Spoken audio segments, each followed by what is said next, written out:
Thank you very much, Kathy. Well, the global community has witnessed the mayhem and looting and economic sabotage, which is quietly subsiding in KwaZulu-Natal and Gauteng. But the ratings agency S&P Global is one of those that have been keeping track of what's happening in South Africa. And Ravi Bhatia, the Director of Sovereign and International Ratings, joins us now to weigh in on the implications of the unrest in South Africa. Thank you very much, Ravi, for joining us. South Africa currently is in junk status, so to speak, when it comes to S&P Global, among others. What does this mean, this current unrest that we've seen over the past couple of days in South Africa? What does it mean? Surely it doesn't make a good case for South Africa's rating. Yeah, thanks. Well, first to say that, the rating is at BB minus with a stable outlook on the foreign currency side and BB with a stable outlook on the local currency side.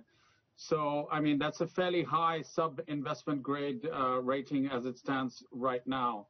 So, just to put it in perspective, I mean, South Africa's been facing a number of problems for a number of years, including low growth, which has hit GDP per capita. And we haven't seen any big improvement in GDP per capita. And also it's hit the fiscal bottom line. We're concerned about a lack of ability to stabilize the debt trajectory. So, these are kind of our underlying concerns in South Africa. I mean, more recently, we've seen actually with a commodities boom and demand from China that actually the last quarter data didn't look too bad and things were slightly improving. But then, of course, we got hit by these riots.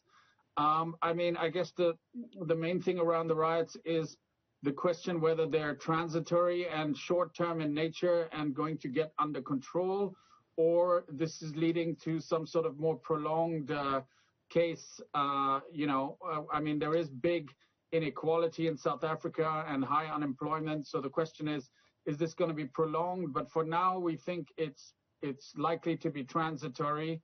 So that's the way we're watching it right now. Ravi, what are the likely long-term costs of such instability to a country, particularly when you think of implications on borrowing from development finance institutions like the World Bank and the IMF? Well, I mean, traditionally South Africa has not really, it's not really been keen on borrowing from development institutions and going for a full IMF program. I mean, it got a short-term emergency assistance last year from the IMF via the RFI. And it borrows primarily, the government borrows primarily in its domestic market, issues in rand, and, sells to investors in the deep domestic markets.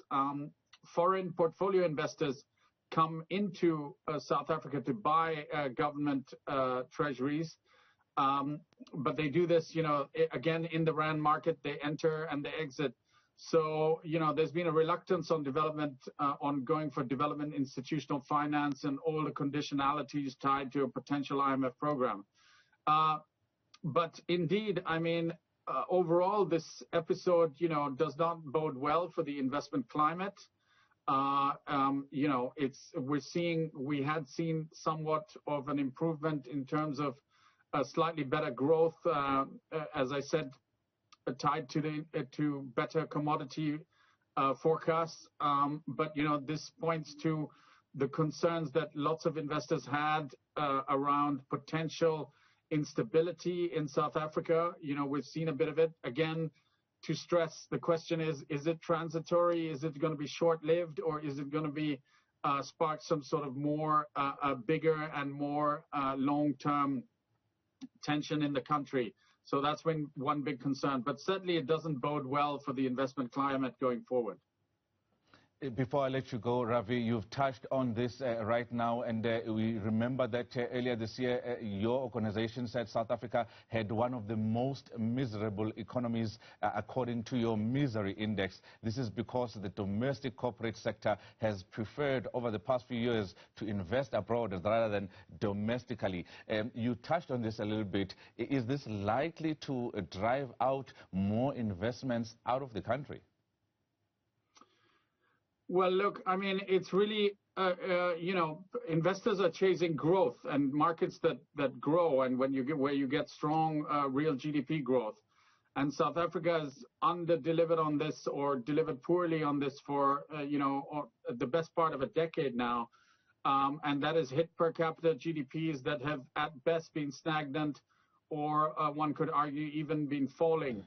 So, there isn't a good growth story for investors and corporates to lock onto. So that's a concern. And until the growth story turns around, problems will persist across the board in terms of employment, in terms of fiscal, all across the board, and in terms of investment. So really, we have to see a turnaround in the growth story.